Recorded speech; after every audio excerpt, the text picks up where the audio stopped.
예수를 믿는 성도들의 마음 안에는 누구나 바른 신앙생활을 하고 싶은 그런 마음이 있어요. 그렇죠? 그런데 우리가 올바른 신앙생활을 하기 위해서 알아야 할 두 가지가 있는데요. 첫 번째는 뭐냐 하면 하나님을 아는 것입니다. 세상을 창조하시고 우리를 지으시고 우리를 구원하신 하나님을 바로 아는 것. 두 번째는 바로 성도와 교회를 핍박하여서 무너뜨리려고 하는 마귀 사탄을 또한 아셔야 합니다. 하나님을 대적하는 마귀의 역사, 흔히 우리가 영적 전쟁이라고 하는 이것이 우리의 삶의 현장에서 끊임없이 일어납니다. 그리고 그것은, 이 영적 전쟁은 인류 역사의 시작부터 지금까지 계속되어 왔습니다. 물론 사탄은요, 하나님과 싸움의 대상이 될 수가 없어요. 왜냐하면 하나님은 창조주시고 사탄은 피조물이기 때문에 그렇습니다. 잘못된 이 세계관이죠. 특별히 잘못된 세계관 중에 하나가 세상을 선과 악의 대립으로 보고 하나님과 마귀의 싸움이라고 세상을 그렇게 바라봅니다. 이건 정말 잘못된 거예요. 어떻게 피조물이 하나님을 대적할 수 있겠어요? 그것은 철저한 인본주의적인 사고에서 나온 여러분 이 세계관 중에 하나입니다. 절대 마귀는, 사탄은 하나님과의 싸움 대상이 될 수 없어요. 그럼에도 불구하고 사람의 마음이 타락한 이후에 사람의 마음 속에서만큼은 하나님과 이 사탄은 경쟁 상대가 되었습니다. 아담이 하나님의 말씀에 불순종하고 마음을 열어서 사탄의 말을 받아들였기 때문에 이후로부터 사람은 마귀의 종노릇 하게 되었고, 지금도 그 역사는 우리 가운데 계속되고 있다는 거예요. 저는 제 속에, 제 마음 안에 얼마나 더러운 것이 많은지를 잘 압니다. 참 오랫동안 제 속에 해결되지 않은 죄의 문제는 얼마나 저를 괴롭혔는지 모릅니다. 정말 오랜 시간 동안 고통과 좌절의 시간들을 보냈었습니다. 그러면서도 목회자이기 때문에 성도님들 앞에서는 거룩한 척하고 살았으니 본의 아니게 성도님들을 속이면서 그렇게 살았던 거죠. 그런데 어찌됐든 우리가 이 부분에 대해서 성경적으로 바르게 이해하지 못하면 우리는 끊임없이 좌절하고 절망할 수밖에 없어요. 예수를 믿으면서도 좌절하고 절망 속에 산다는 거예요. 여러분, 가룟 유다가 예수님을 은 30에 팝니다. 근데 그때 무슨 일이 있었습니까? 요한복음 13장 2절을 보면 마귀가 벌써 시몬의 아들 가룟 유다의 마음에 예수를 팔려는 생각을 넣었더라. 분명히 눈에 보이는 현상은 예수님을 은 30에 팔았지만 눈에 보이지 않는 이 가룟 유다의 마음 안에는 심각한 영적 전쟁이 있었는데, 마귀가 예수님을 팔려고 하는 생각을 가룟 유다의 마음에 집어넣었다는 거예요. 성경은 왜 우리 마음과 생각 속에 때로는 우리 스스로도 이해가 안 될 만큼의 악하고 더러운 생각들이 이렇게 떠오르는지를 분명하게 가르쳐 주고 있는 거예요. 왜 그럴까요? 마귀가 역사하고 있기 때문입니다. 여러분, 어느 날은 여러분이 그런 생각을 하고 있다는 것 때문에 깜짝 놀란 적은 없습니까?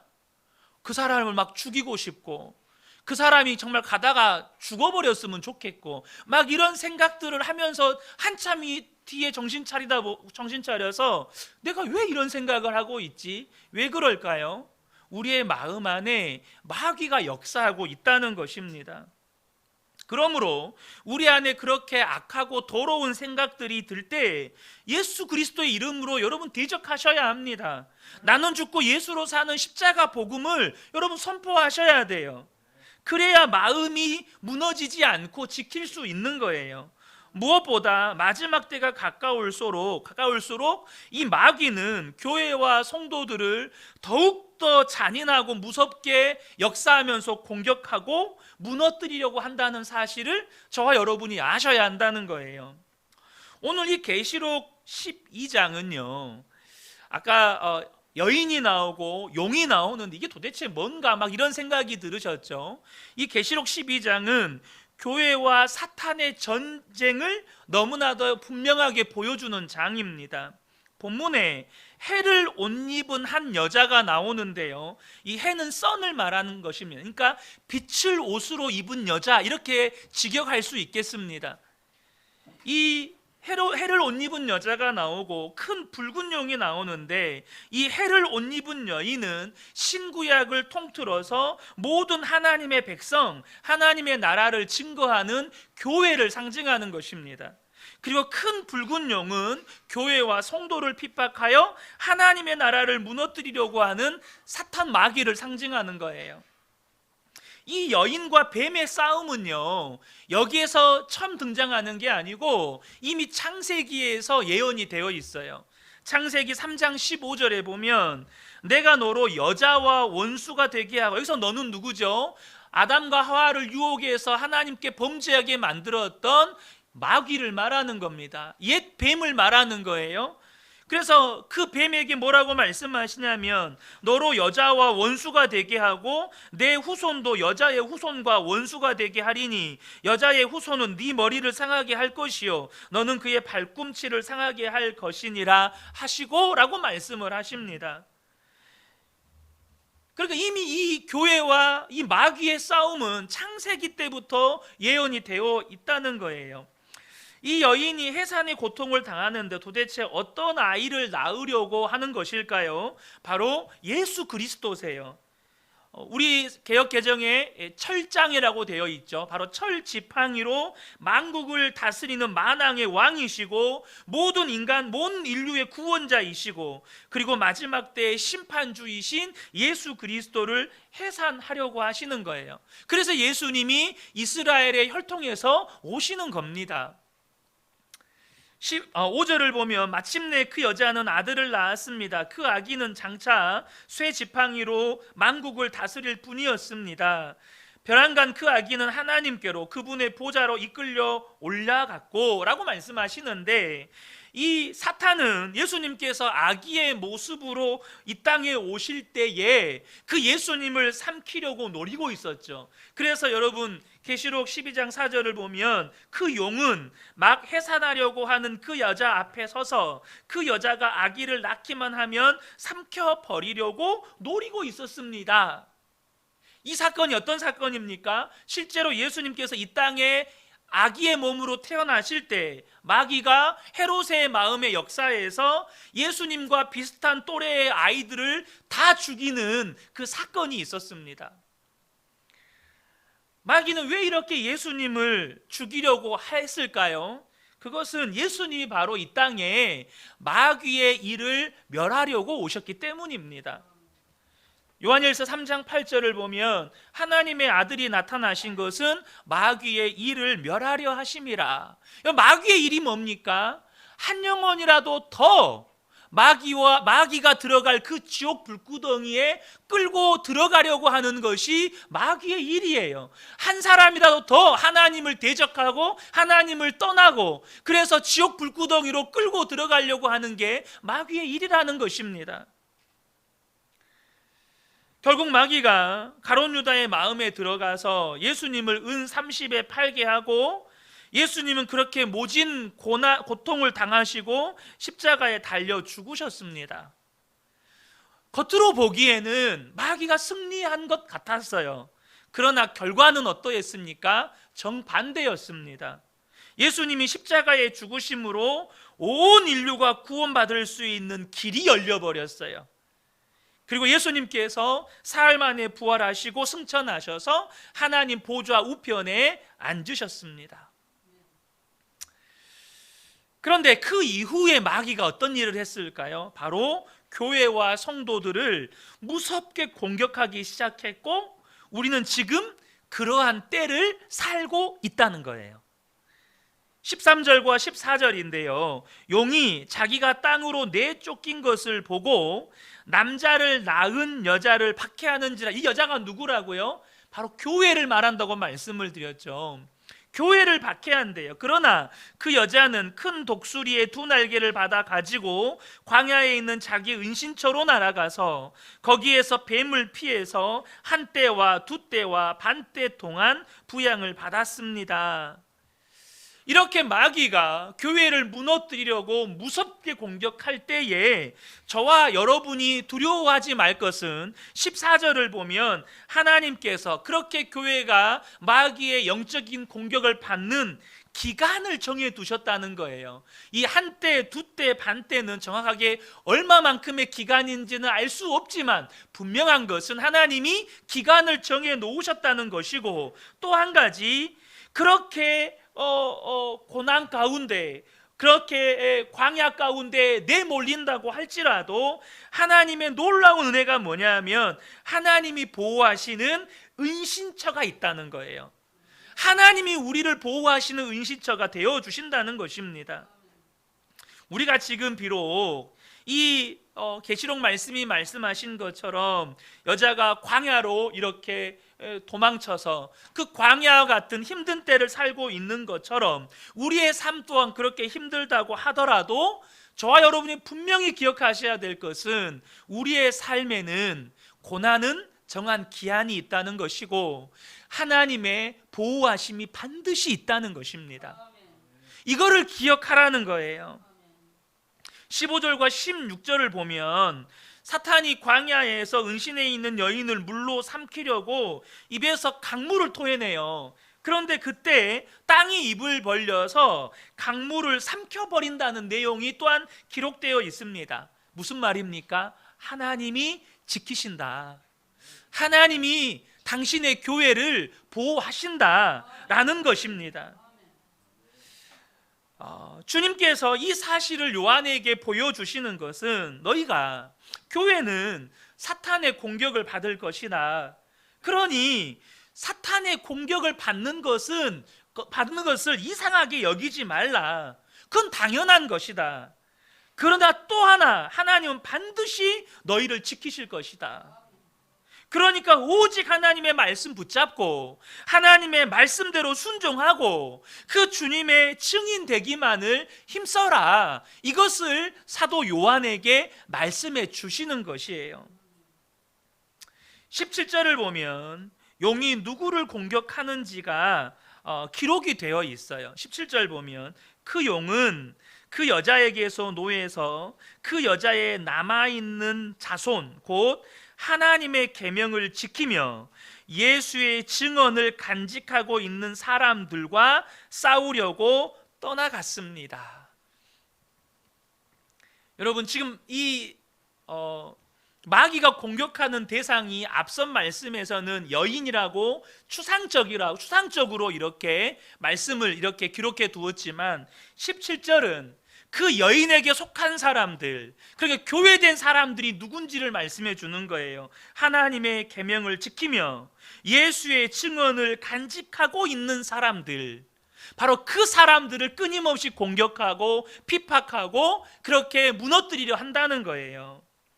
여러분 그거 아십니까? 적당하게 예수 믿으면 마귀도 공격 안 한다는 거. 여러분 삶에 내 삶에는 마귀의 공격이 없네. 여러분 좋아하지 마세요. 그 말은 곧 뭘 말하냐면 지금 여러분이 예수님을 적당히 믿고 있다는 뜻이에요. 반대로 여러분 내가 지금 마귀의 공격을 받고 있어요. 마귀하고 싸우고 있어요. 그건 뭘 말하는 걸까요? 여러분 많은 성도들이 마귀하고 싸우는 걸 두려워합니다. 영적 전쟁을 두려워해요. 그런데 그것은 두려워할 일이 아니고 은혜라는 거예요. 왜요? 그 말은 내가 마귀의 종이 아니고 하나님의 종이라는 뜻이기 때문에 그래요. 마귀가 반드시 무너뜨려야 할 대상으로 삼는 주님의 교회에 속한 사람이라는 뜻이기 때문에 그렇다는 것입니다. 그러므로 여러분 마귀와 싸우는 것에 대해서 두려워하거나 위축되지 않게 되시기를 축복합니다. 여러분에게 어떤 영적인 공격이 있다면 그래 내가 지금 말씀대로 살려고 하니까 내가 예수 믿고 좀 똑바로 살아보려고 하니까 마귀가 이렇게 발광을 하는구나. 내가 지금 하나님께 내 믿음을 인정받고 있는구나. 여러분 그렇게 바라볼 수 있는 믿음이 있으시기를 축복합니다. 여러분 사탄은요 어떤 존재냐면 하늘의 전쟁에서 이미 패해서 땅으로 쫓겨난 존재들이에요. 오늘 본문에 말씀하고 있죠. 이 말씀의 내용들을 보면 약간 시간의 어떤 이 배열이 약간 앞뒤로 섞여 있어요. 예수님이 태어나기 전에 이미 하늘에서는 마귀와의 전쟁이 있었고 그 마귀는 땅으로 쫓겨나 있는 상태였어요. 그런데 그 말씀이 예수님이 태어난 사건보다 뒤에 기록되어 있다 보니까 약간의 혼동이 있을 수 있지만 여러분 마귀는요 이 하늘에서의 전쟁에서 패해서 이 땅으로 추방당한 존재라고 성경은 말씀합니다. 그래서 땅으로 쫓겨난 마귀가 지금 뭐하고 있죠? 사람들과 하나님 사이에서 역사해서 어떻게든 그 사이를 이간질하는 거예요. 어떻게든 그 사이를 끊어버리려고 하는 거예요. 그래서 지금 수많은 사람들이 하나님을 믿지 않는 것이고 또 사람들을 무섭게 타락시키는 거예요. 말도 안 되는 죄를 짓고 하나님을 대적하는 일들이 정말로 여러분 시대가 가면 갈수록 시간이 가면 갈수록 더 무섭게 늘어납니다. 우상 숭배는 말할 것도 없고 서로 싸우고 전쟁하게 만들고 방탕하게 만들고 창조 질서를 무너뜨리고 가정을 무너뜨리고 이런 모든 것들이 마귀의 역사예요. 그런데 마귀가 가장 증오하고 무너뜨리려고 하는 대상이 바로 교회라는 사실입니다. 특별히 마지막 때가 올수록 더욱 그렇게 될 거라는 거예요. 하지만 여러분 꼭 기억하셔야 합니다. 교회는 이깁니다. 교회는 승리합니다. 우리 서로 바라보시면서 믿음으로 고백해 주시면 좋겠습니다. 교회는 마귀에게 승리합니다. 11절을 보면 우리의 동료들은 어린 양이 흘린 피와 자기들이 증언한 말씀을 힘입어서 그 악마를 이겨냈다. 그들은 죽기까지 목숨을 아끼지 않았다. 여러분 우리의 믿음의 선배들이 마귀를 이겨냈어요.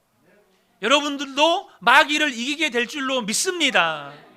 여러분 이 시간에 잠을 이기세요. 하나님의 말씀에 집중하세요.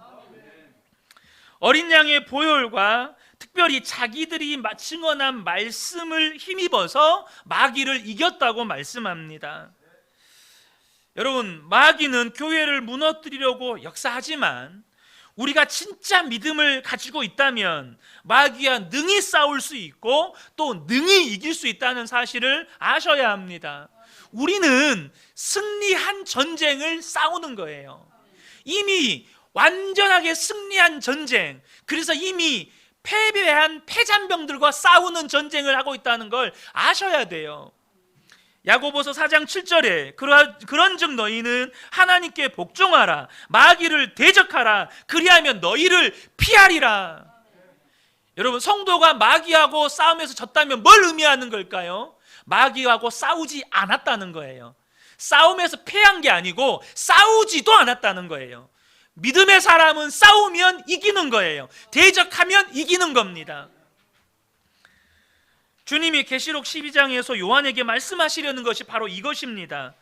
교회를 공격하는 마귀의 역사를 분별하고 또 그저 너희들이 환난을 두려워하고 힘들어만 해서는 절대 마귀와의 싸움 이길 수 없다. 마귀와의 싸움이 무엇인지 분별하고 싸워서 이기라는 거예요. 그러나 주님이 요한에게 더욱더 분명하게 가르쳐 주려고 하시는 것은 오늘 본문을 자세히 보면 사탄의 공격과 영적인 싸움이 있을 것이다. 그런데 어떤 형편에서도 하나님은 교회를 지키신다. 하나님은 교회를 보호하신다. 하나님은 교회를 사랑하신다. 이것을 말씀해 주고 있는 거예요.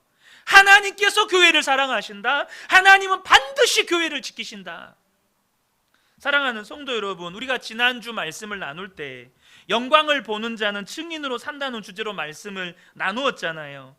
우리 안에 계신 주님은 한 영혼이라도 더 구원하고자 하는 그러한 마음으로 가득한 분이세요. 그러니까 그 예수님을 마음에 모시고 사는 사람은 동일하게 한 영혼을 구원하고자 하는 하나님의 마음이 있을 수밖에 없어요. 아멘이십니까? 그런데 오늘 본문을 보면 우리 안에 계신 주님은 어떤 하나님이십니까? 교회를 사랑하시는 하나님이세요.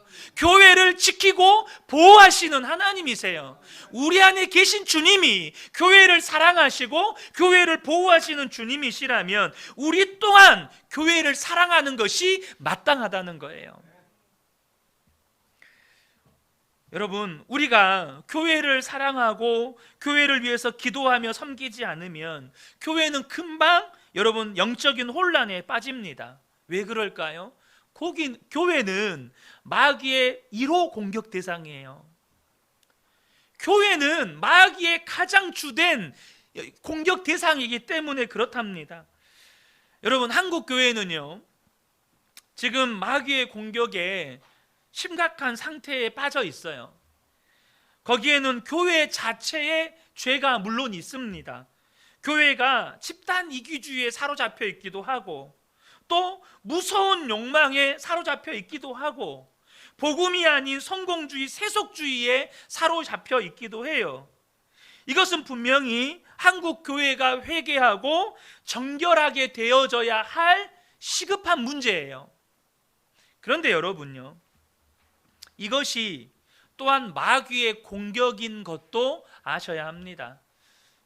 어느 한 개인, 어느 한 목회자, 어느 한 지도자의 문제가 아니라는 거예요. 마귀는 교회 내부에서부터 교회를 무너뜨리려고 합니다. 이단을 일으키기도 하고 성도와 성도가 서로 싸우게 만들기도 하고 거짓 복음을 전파하게 하기도 하고 목회자를 비롯한 지도자들을 죄에 넘어지게 해서 교회를 완전히 혼란에 빠지게 하고 분열시키고 성도들의 마음에 낙심을 심어주고 주님을 떠나도록 만들도록 역사한다는 거예요. 그러면 여러분, 만약에요, 우리가 한국교회 심각하다 그런 이야기 하잖아요. 그래서 우리는 그런 생각을 합니다. 그 한국교회의 문제점들, 그러니까 교회가 말씀대로 서고 정결하고 사랑이 충만하게 되면 더 이상 세상은 교회를 비방하거나 혹은 교회를 공격하지 않게 될까요? 절대 안 그렇다는 겁니다. 여러분, 지금 교회가 잘못이 한 것이 있으니까 그것을 통해서 마귀가 역사에서 교회를 집중적으로 공격하고 무너뜨리려고 하는 것일 뿐, 여러분, 교회가 죄가 있든지 없든지 교회를 공격합니다. 교회가 온전하든지 온전하지 못하든지 교회를 계속해서 공격해요. 여러분, 예를 들면 초대교회는 죄가 많아서 마귀의 공격을 받았습니까? 수많은 초대교회, 심지어 로마교회가 죄가 많아서 하나님께 로마 제국으로부터 핍박을 받았습니까? 북한의 지하교회나 중국의 가정교회는 무엇을 잘못했기 때문에 중국 정부나 북한 정부로부터 핍박을 받은 걸까요? 여러분, 분명히 아셔야 합니다. 죄가, 마귀가 역사하는 틈을 주는 것은 분명하지만 여러분, 그게 아니더라도 교회는 마귀의 공격 대상이에요. 교회는 교회인 것 자체로 마귀의 핍박의 대상이 된다는 겁니다. 그것이 마귀의 역사임을 우리가 알아야 한다는 겁니다. 그래서 주님께서 하신 말씀이 있어요. 요한복음 15장 18절 19절에 세상이 너희를 미워하면 너희보다 먼저 나를 미워한 줄 알라. 너희가 세상에 속하였으면 세상이 자기의 것을 사랑할 것이나 너희는 세상에 속한 자가 아니요 도리어 내가 너희를 세상에서 택하였기 때문에 세상이 너희를 미워하느니라. 여러분, 우리는요 그냥 주님께 택함 받았기 때문에, 우리 주님께 속하였기 때문에 세상의 미움을 받는다는 거예요. 그래서 저와 여러분이 이렇게 마귀의 공격을 받기 때문에 이 세상에서 우리가 교회로 살아갈 때에 꼭 광야를 지내는 것 같은 때를 살아가게 된다는 겁니다. 교회와 성도들의 삶 속에 끊임없이 고난과 시련과 박해가 오는 것은 이상한 일이 아니라는 거예요. 그런데요, 여기에 놀라운 하나님의 지혜가 있다는 겁니다. 여기에 놀라운 하나님의 비밀이 있다는 거예요. 교회가 이 땅을 살아가면서 광야와 같은 고난과 시련과 박해의 때를 살아가게 만드는 데에는 하나님의 지혜가 있다는 거예요. 하나님께서 이스라엘 백성들을 출애굽한 다음에 곧바로 가나안 땅으로 인도하여 드리지 않고 하나님께서 광야 생활을 하게 하셨습니다. 거기에는 이유가 있어요. 뭘까요? 신명기 8장 2절을 보면 내 하나님 여호와께서 이 40년 동안에 내게 광야길을 걷게 하신 것을 기억하라. 이는 너를 낮추시며 너를 시험하사 네 마음이 어떠한지 그 명령을 지키는지 지키지 않는지 알려 하심이라. 그러니까 하나님께서 하나님의 백성들과 또 이 시대의 교회들을 광야를 지나게 하신 이유는 어떤 교회가 진짜 교회고 어떤 성도가 참된 성도인지를 이 광야를 통해서 구별되기 때문이라는 거예요. 저는 우리 그은혜교회 모든 성도님들이 광야의 때를 지날 때 참된 성도로 온전하게 드러나게 되시기를 축복합니다. 우리 미래 세대들아, 예배 시간에 정신 팔고 졸고 있으면 절대 믿음의 사람으로 일어설 수가 없어요. 잠을 깨우세요. 그런데 여러분, 하나님께서 이 광야의 때를 통해서 이스라엘 백성들을 진정한 하나님의 백성들로 거듭나게 하시는데요, 이 이스라엘 백성들이 광야의 때에 겪었던 그 은혜는 지금도요, 유월절의 명절로 유대인들에게 그대로 계승이 돼요. 무슨 말이냐? 유대인들은요, 집을 살 때 무조건 좋은 집을 사는 게 아니에요. 유대인들은 집을 살 때요, 마당이나 큰 베란다가 있는 집을 구입합니다. 이유는 1년에 한 번 유월절 때 자기 조상들이 광야에서 지내던 것과 같이 천막을 치고 거기에서 지내기 위해서입니다. 그리고 유월절 기간 동안에는요, 맛있는 빵을 먹지 않고 누룩도 없고 어떤 그 빵을 맛있게 하는 뭐 설탕이나 이런 거 전혀 없는 정말로 맛없는 부풀지 않은 무교병을 먹습니다. 그러니까 무교병을 한번 먹어보면 그냥 여러분 구운 밀가루 씹는 느낌이에요. 그냥 구운 밀가루. 그거를 일주일 동안 먹어요. 그리고 쓴나물을 먹죠. 그러면 이 아이들이 물어봅니다. 아버지, 우리가 왜 이런 음식을 먹고 왜 이런 천막에서 지내야 합니까? 물어봐요. 그러면 아버지가 유월절 이야기를 온 가족들에게 해주는데 해마다 그 일을 반복합니다. 심지어 유월절 기간에 유대인들이 경영하는 호텔이나 식당은요, 하루를 영업을 안 해요. 그리고 모든 집기를 끄집어내서 곰팡이가 하나도 없도록 대청소를 합니다. 왜냐하면 곰팡이가 이 누룩균을 포함하고 있잖아요. 그러니까 빵을 부풀지 않게 만들어야 되니까 곰팡이를 다 제거하는 거예요. 장사도 안 하고. 심지어 도저히 이게 곰팡이가 제거되지 않을 것 같으면 가구를 전부 다 새로 드립니다. 그 정도로 유월절을 철저하게 지킨다는 거예요. 그렇게 3,500년이 넘는 세월 동안 유대인들은 지금까지 유월절을 지켜왔습니다. 그리고 그들은 이스라엘이라고 하는 분명한 정체성을 가지고 살아요. 물론 그들의 신앙은 잘못되어 있지만 3,500년 동안 유월절을 지키면서 그들 안에 하나님의 택함받은 이스라엘 백성이라고 하는 정체성이 사라지지가 않아요. 그렇게 어쩌면 이스라엘 백성들은 40년 광야 생활보다 더 긴 2000년 동안 나라를 잃고 전 세계에서 흩어져 사는 이 광야 생활을 했음에도 불구하고 이 3500년 동안 지켰던 유월절 때문에 지금도 유대인인 거예요.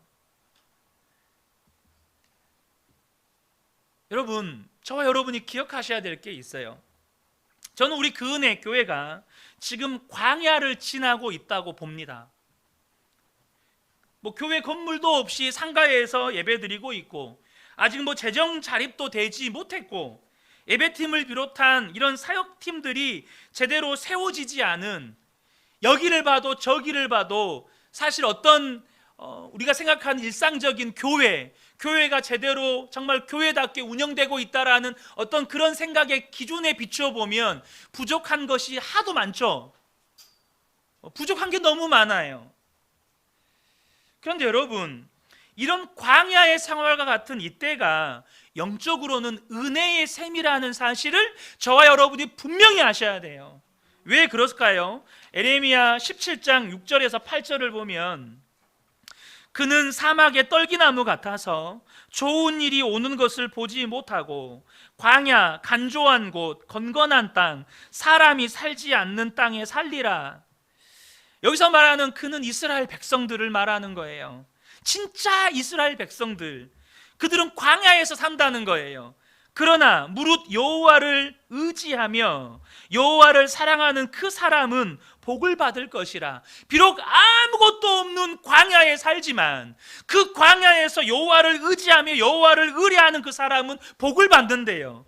그는 물가에 심어진 나무가 그 뿌리를 강변에 뻗치고 더위가 올지라도 두려워하지 아니하며 그 잎이 청청하며 가무는 해에도 걱정이 없고 결실이 그치지 아니함 같으리라. 여러분, 이 8절의 말씀을 보면 이 그라고 하는 이스라엘 백성들이 사는 땅은 광야가 아니라 정말로 강이 흐르고 푸른 목초지가 형성된 그런 푸른 초장 같아요. 근데 그가 사는 땅은 어디라고요? 광야래요, 광야. 근데 왜 광야에서 이런 은혜를 경험하느냐? 광야는 하나님 외에는 아무것도 의지할 데가 없기 때문이에요. 그래서 광야는 오직 하나님만을 의지하는 믿음의 훈련을 하는 곳이에요. 그런데 그렇게 하나님만을 의지하게 되었을 때에 어떤 은혜가 임하죠? 여러분, 이스라엘 백성들이 광야에서 낮에는 구름 기둥, 밤에는 불기둥으로 그들과 함께 하시는 놀라운 하나님의 임재와 인도하심의 은혜를 경험합니다. 그렇게 그들이 하나님만 바라보고 하나님만 의지하는 40년 광야 생활의 결과물이 뭐죠? 이스라엘 백성들이 가나안 땅에 입성할 때 그 범람하던 요단강을요, 고민 하나 하지 않고 저기를 건너야 되나 말아야 되나 그런 고민 하나 하지 않고 그냥 믿음의 걸음을 내디뎌 버립니다. 요단강이 갈라져 버려요. 강을 건넜습니다. 뒤에는 범람한 요단강이고 앞에는 여리고성이 있습니다. 근데 하나님께서 할례를 행하래요. 이스라엘 백성들 누구도 거기에 의문 달지 않고 거기서 할례 행하고 일주일 동안 다 누워 있습니다. 하나님께서 말도 안 되는 이 여리고성 전투를 치르라고 할 때 누구도 거기에 대해서 토를 달지 않고 여리고성의 전투에서 승리를 경험합니다. 심지어 아모리 연합군과 싸움에서 여호수아는 도무지 말도 안 되는 하늘의 해와 달을 향하여서 멈추어 서라는 명령을 내립니다. 여호수아가 미쳐서 그런 겁니까? 제정신이 아니어서, 싸움에서 이제 너무너무 겁을 먹어서 제정신이 아니어서 그런 말을 하는 겁니까? 여러분, 그때는 그러한 믿음이 일상이었어요. 그 믿음이 너무나도 당연했어요. 도대체 그 믿음은 어디에서 온 것일까요? 바로 광야 40년 아무것도 의지할 것이 없고 오직 하나님만 의지하며 보냈던 그 40년 생활이 이스라엘 백성들을 온전한 믿음의 공동체로 바꾸어 버렸어요. 이 놀라운 믿음의 역사를 경험하는 공동체가 되는 은혜의 셈이 바로 이 광야의 때에 이스라엘 백성들에게 부어졌다는 거예요. 제가 개척교회를 섬기면서 더 피부에 와닿는 것 가운데 하나가 현대 많은 그리스도인들은 개척교회를 꺼린다는 거예요. 일단 개척교회 가는 고정관념들이 있죠. 개척교회 가면 힘들다, 고생한다. 개척교회 가면 헌신을 많이 해야 한다. 개척교회는 나중에 건축할 건데 건축한 거 엄청 부담된다. 개척교회는 아무래도 은혜가 부족하다, 영적인 수준도 낮다. 이게 일반적으로 개척교회를 향해서 많은 성도들이 가지고 있는 시각들입니다. 여러분, 개척교회 성도들이시잖아요. 여기 뭐하러 오셨어요? 여러분들 안에도 이런 생각들이 이전에 있으셨을 텐데, 그런 말들의 일부 동의도 되지만요, 그래서 교회를 위해서, 개척교회를 섬길 때 교회를 위해 지는 짐이 무겁게 느껴질 수도 있지만요, 여러분 분명히 아셔야 할 것이 있어요. 뭡니까? 그 광야 생활의 무거운 짐, 그 고난의 시절 때문에 이스라엘은 온전한 믿음의 공동체로 거듭나는 거예요. 저 역시 교회 개척을 하지 않았다면 결코 맛볼 수 없는 은혜를 맛보았고 지금도 맛보고 있고, 제가 우리 예수님의 자람 제자 훈련할 때 이번 주에 나누었지만 제 인생의 두 번째 획기적인 믿음의 성장을 제가 이 교회를 개척하면서 경험하게 되었어요. 아마 이전 교회 저랑 같이 다니셨던 우리 성도님들 가운데 느끼시는 분도 계시겠지만, 저의 설교를 부교육자 때와 지금을 비교해 보면 정말로 크게 바뀐 게 하나가 있습니다. 그게 뭐냐 하면 끊임없이 제가 하는 말이 있어요. 예수님을 바라봅시다. 예수 동행일기 써가면서 우리 24시간 예수님과 동행합시다. 나는 죽고 우리 예수로 삽시다. 예수님 한 분이면 충분합니다. 아마 거의 모든 설교 때 이 말을 할 거예요. 좀 지긋지긋하시기도 하시고, 이제 그 말은 좀 그만했으면 좋겠다라고 생각하실 분도 계시겠지만, 제가 그 은혜교회 담임 목사로 섬기는 동안에는 안 바뀔 것 같아요. 여러분, 제가 왜 이렇게 바뀌었냐면, 오직 하나님 외에는 아무것도 의지할 수 없는, 오직 주님만 바라볼 수밖에 없는 상황에 제가 처해봤기 때문이에요. 만약 그런 시간이 아니었다면, 만약 제게 좀 더 여유가 있고 또 제가 재정적으로나 형편적으로나 조금이라도 다른 것을 의지할 수 있는 그런 여건들이 있었다면 저는 이렇게 안 바뀌었을 거예요. 아직도 우리 교회는 광야를 통과하고 있는 중이라고 생각합니다. 그러나 그게 은혜예요. 거듭 말씀드리지만 우리가 온전한 믿음의 공동체로 세워져 갈 은혜가 부어지는 놀라운 기회의 시간이에요. 그런데 여러분, 이스라엘 백성들이 광야 생활을 하는 동안에 얼마나 빈번하게 마귀의 공격에 의해서 무너질 뻔했던 그런 위기들이 많았습니까? 모세가 시내산에 십계명 받기 위해 올라갔을 때 마귀의 유혹에 송아지 우상 만들어 놓고 우상 숭배했다가 그로 인해서 하나님께서 완전히 이스라엘 백성들을 진멸할 뻔했던 그 위기, 먹을 것 마실 것 없다고 하나님과 모세를 원망하다가 불뱀의 징계를 받았던 그 위기, 발람의 계략에 의해서 이스라엘 남자들이 모압 여인들과 간음죄를 저지르고 우상 숭배에 가담해서 연병이 이 이스라엘 백성들에게 미쳤던 그 위기, 고라가 250명을 선동해서 모세와 아론을 대적하다가 땅이 갈라져서 그들을 삼켜버렸던 그 위기, 심지어 지도자였던 아론과 미리암이 모세를 대적했던 그 사건들, 수많은 위기들이 있었습니다. 광야의 때에. 여러분, 그래서 저와 여러분이 교회를 사랑하는 마음을 잃어버리고 교회를 위해서 기도하지 않으면 마귀는 언제든지 교회를 무너뜨릴 수 있는 만반의 준비를 하고 있다는 사실을 아셔야 돼요. 사실 제가 이 말씀을 전하면서도 준비하면서 마음의 갈등이 있었어요. 왜냐하면 교회를 사랑해야 한다는 이 말씀이 여러분에게 이 근의 교회를 성장시키고 부흥시키기 위해서 헌신해야 된다는 말씀으로 오해되어서 들릴까 봐. 그런데 여러분, 우리 이거 하나만 분명히 하자고요. 예수님께서 우리 근의 교회를 세우시기 위해서 십자가에 달려 죽으신 것을 믿으십니까? 예수님께서 당신의 핏값으로 그 핏값을 주시고 사신 이 근의 교회를 당신의 신부처럼 사랑하신다고 여러분 믿으십니까? 그렇다면 저와 여러분도 주님의 몸된 근의 교회를 주님과 같이 사랑하셔야 한다는 거예요. 우리가 마지막 때에 주님 앞에 서게 될 때 개개인이 주님 앞에 서게 되는 것은 분명하지만 또한 영원한 하나님 나라에서 교회로서 주님 앞에 서게 됩니다. 이 교회는 그리스도의 신부라고 말씀하셔요. 그래서 여러분은 그리스도의 신부된 교회에 소속된 자가 되셔야 돼요. 그 말을 뒤집어서 말하면 여러분이 교회를 그리스도의 신부답게 세워가야 한다는 거예요. 왜요? 여러분이 그리스도의 신부니까. 내가 그리스도의 신부니까. 여러분, 우리 많은 여자 성도님들 결혼할 때 신부를 남이 갖고 줍니까? 여러분 결혼할 때 신부가 되기 위해서 남이 갖고 주는 거 아니잖아요. 내가 가꾸는 거예요. 내가 준비하는 겁니다.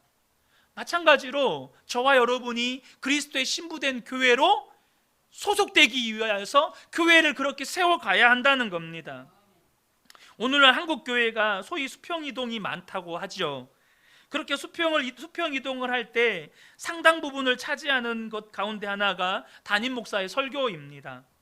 그런데 담임 목사의 설교 때문에 교회를 정하거나 옮기는 일은 굉장히 조심해야 돼요. 왜냐하면 담임 목사의 설교 때문에 등록했다가 담임 목사의 설교 때문에 시험 든 성도들이 얼마나 많은지 몰라요. 시험 드는 핵심은 이겁니다. 설교와 삶이 너무 달라요. 삶이 뒷받침되지 않아요.